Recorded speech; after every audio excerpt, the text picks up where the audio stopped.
un projet qui a comme objectif de produire une intelligence artificielle générative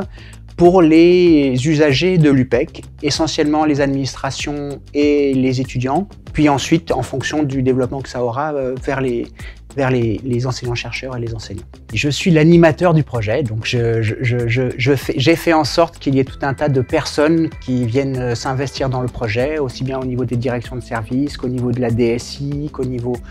des chercheurs, puisque nous voulons à tout prix que le projet ait un axe recherche assez fort, puisque les intelligences artificielles génératives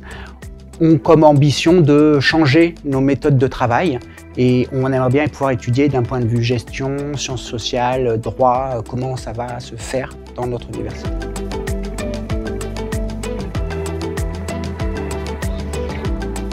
J'ai candidaté à cet aspect-là projet pour deux raisons. D'abord parce que c'est un apport financier non négligeable qui va permettre de faire un projet très raisonnable à mon avis. Et ensuite, c'est un moyen pour les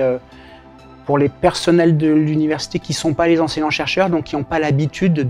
d'être dans des projets un peu externes à leur propre structure, de s'identifier dans un projet et donc de pouvoir dire qu'on participe à quelque chose pour l'université.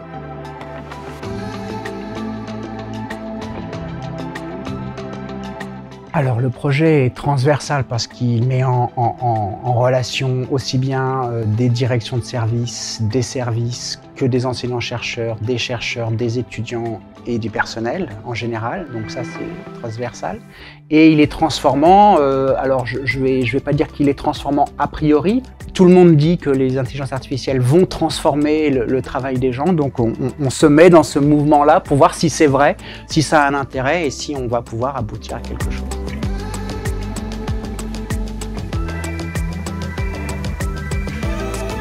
Souveraineté, pour que les intelligences artificielles ne soient pas des outils déployés par d'autres personnes et d'autres entreprises à l'extérieur. Efficacité, on veut vérifier que ça marche vraiment et que ça fait quelque chose et que ça a un intérêt. Et on aimerait bien avoir une phase de sobriété, à savoir qu'on aimerait bien aussi que ça soit pas trop coûteux en termes d'environnement et de consommation électrique.